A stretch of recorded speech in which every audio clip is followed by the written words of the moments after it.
Hi guys! Welcome back to our YouTube channel. Please don't forget to like, share, and subscribe para lagi kayong updated sa mga video na i-upload ko sa aming YouTube channel.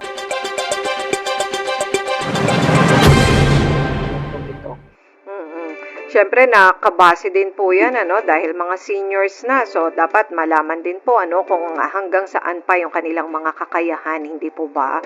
So, hindi naman po pwedeng basta-basta na lang magpa-training, hindi po ba? Lalo't hindi naman angkop sa ating mga seniors, At may mga success stories na din po ba kayo, dito sa ating mga senior citizens na naging matagumpay po, sa mga livelihood programs na naibigay ng NCSC?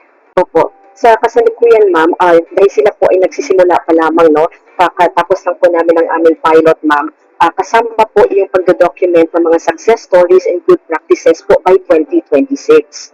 So, gusto po namin na ma-monitor, at masamahan sila sa journey nila after sa lahat po ng interventions na naibigay sa pangunguna ng NCSC together with other partner agencies po. Opo. Thanks for watching! Please don't forget to like, share, and subscribe!